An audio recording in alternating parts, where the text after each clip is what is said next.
مال غنیمت کی تقسیم کے متعلق علماء نے یہ ڈیٹیل جمع کی ہیں کہ ہر مال غنیمت سے 5واں حصہ حضور کے لیے مخصوص ہوتا تھا، خواہ اس معرکے میں حضور خود شریک ہوئے ہوں یا نہ شریک ہوئے۔ علاوہ ازیں جو مسلمان جنگ میں شریک نہیں ہوتا اس کو مال غنیمت سے حصہ نہیں دیا جاتا۔ البتہ بدر میں ایسے 8 لوگ ہیں جن کا ہم پہلے ذکر کر چکے ہیں، جو جنگ میں شریک نہیں تھے لیکن انہیں مال غنیمت میں سے حصہ دیا گیا۔ اس کی وجہ ہم غزوہ بدر میں بھی نقل کر چکے ہیں کہ حضور کے حکم کی وجہ سے وہ شامل نہیں ہو سکے تھے، یا حضور نے انہیں کسی کام کے لیے بھیجا، وہ وقت پر واپس نہ آ سکے۔ تو اس کی ڈیٹیلز آپ بدر کی جنگ میں ہم پڑھ چکے ہیں، چاہیں تو دوبارہ دیکھ سکتے ہیں۔ اچھا، غزوہ خیبر سے حاصل ہونے والے اموال غنیمت صرف اہل حدیبیہ کے لیے مخصوص تھے، کہ جو لوگ حدیبیہ میں گئے صرف ان کے لیے یہ خاص تھے۔ وہ لوگ جو صرف خیبر میں لڑنے آئے اور حدیبیہ میں شامل نہیں تھے، ان کو مال غنیمت میں سے کوئی حصہ نہیں تھا، کیونکہ اللہ سبحانہ وتعالی نے سورۃ الفتح میں فرمایا وَعَدَكُمُ اللَّهُ مَغَانِمَ كَثِيرَةً تَأْخُذُونَهَا فَعَجَّلَ لَكُمْ هَذِهِ۔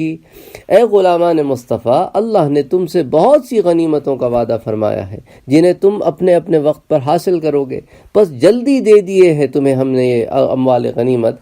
تو اہل حدیبیہ میں سے جو لوگ غزوہ خیبر میں شریک نہ ہوئے یا اس سے پہلے وفات پا گئے، انہیں بھی مال غنیمت سے حصہ دیا گیا، اور ان لوگوں کو بھی حصہ دیا گیا جو اہل فدق کے ساتھ سفارتی سرگرمیوں میں مصروف رہے مگر جنگ میں شریک نہ ہو سکے۔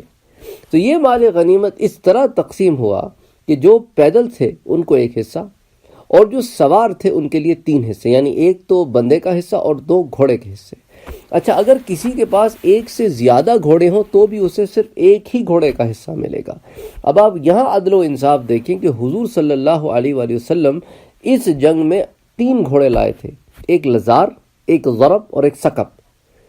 حضور صلی اللہ علیہ وسلم کے بھی صرف ایک گھوڑے کے 2 حصے دیے گئے۔ سبحان اللہ، یعنی حضور نے جو فیصلہ صحابہ کے لیے فرمایا وہی فیصلہ اپنے لیے بھی فرمایا، اس میں کوئی امتیاز نہ تھا۔ اچھا، مال غنیمت میں تو عورتوں کا تو حصہ تھا نہیں، تو پھر انہیں فیے میں سے دیا گیا۔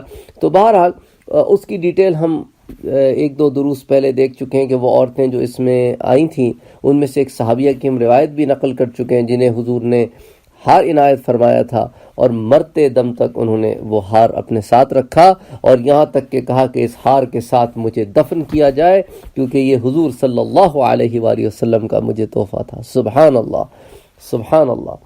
تو حضور صلی اللہ علیہ وآلہ وسلم جو ہے وہ ہر ایک پر اپنی رحمت فرماتے تھے، کیونکہ آپ کو اللہ سبحانہ وتعالی نے رحمت للعالمین بنا کر اس جہان میں بھیجا تھا۔